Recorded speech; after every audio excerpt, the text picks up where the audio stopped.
The Bible is the best-selling book of all time. It has shaped the laws and policies of many Western countries, influenced language, music, and art. It continues to inspire millions of Christians around the world today. But what exactly is it? What is the Bible? If you're asking questions like these, stay tuned to this episode of the Bible Basics podcast for answers and more discussion on what the Bible is and why it matters.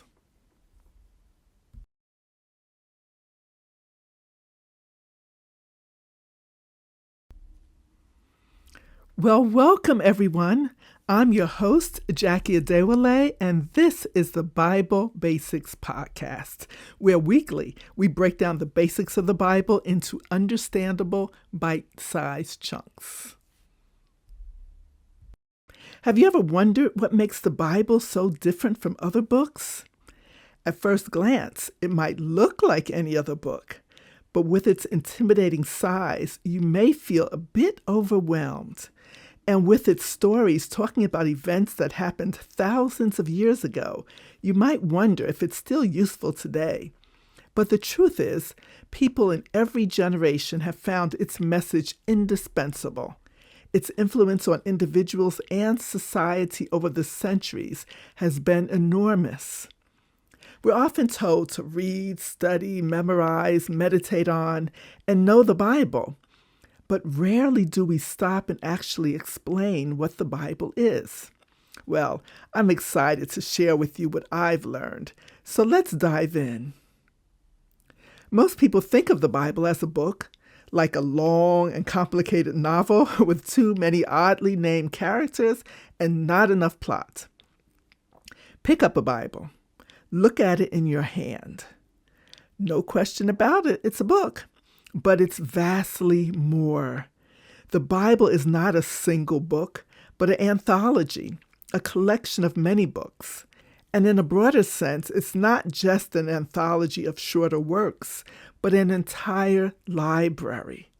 The Bible is a collection of 66 books that were written over a period of more than 1,500 years. In a typical printed Bible, the longest book, Psalms, takes up more than 100 pages, while the shortest book, 2 John, is less than a page. It's divided into two primary sections. The Old Testament, containing 39 books covering the time before Jesus. The second section is the New Testament, containing 27 books, which covers the period during and after Jesus' life. Beyond those two sections, the Bible contains several more divisions.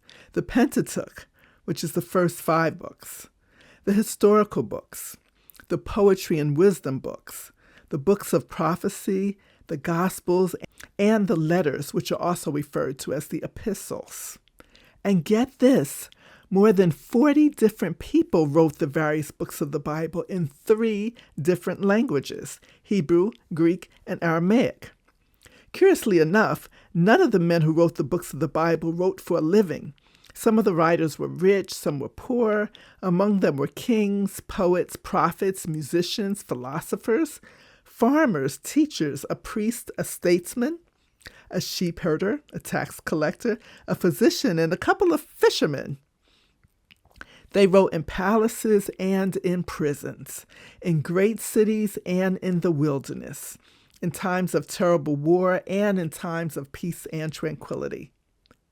Most of them were unknown to each other, and yet they chronicled the lives of good and bad people, battles and journeys, the life of Jesus, and early church activity. They wrote in styles of stories, poems, histories, letters, proverbs, and prophecies. Despite their diversity, when you examine them all, you discover that they all have a common theme: God's relationship with us, His creation, the human race. The Bible is the inspired Word of God. Theologians and scholars have argued endlessly about the question of how a book written by so many authors over so many centuries can possibly be inspired by God. Well, This is what I depend on. The Bible itself says that its words are God-breathed.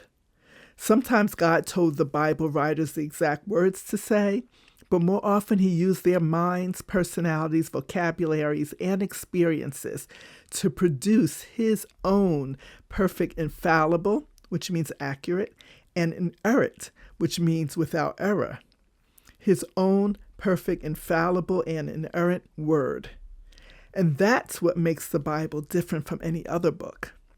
The Bible is not just a textbook or a book of abstract theology to be analyzed, discussed, and understood only by highly educated theologians and experts. No, it's a book about real people and about a God who is real. The Bible tells the story of God's relationship with the masterpiece of his creation, people. It's an account of God revealing himself to us, to you and me. Thank you for joining me today at Bible Basics. I hope you found this episode informative and helpful. Before you go, I want to leave you with one thought. The Bible is not just a collection of stories or a historical record. It's a living, breathing testament to the power and love of God. Its words have the power to transform our lives, to heal our broken hearts, and to bring us hope when we are feeling hopeless. If this has been beneficial to you, please subscribe or follow and tell someone else about the Bible Basics podcast. Thank you for listening, and we'll talk again soon.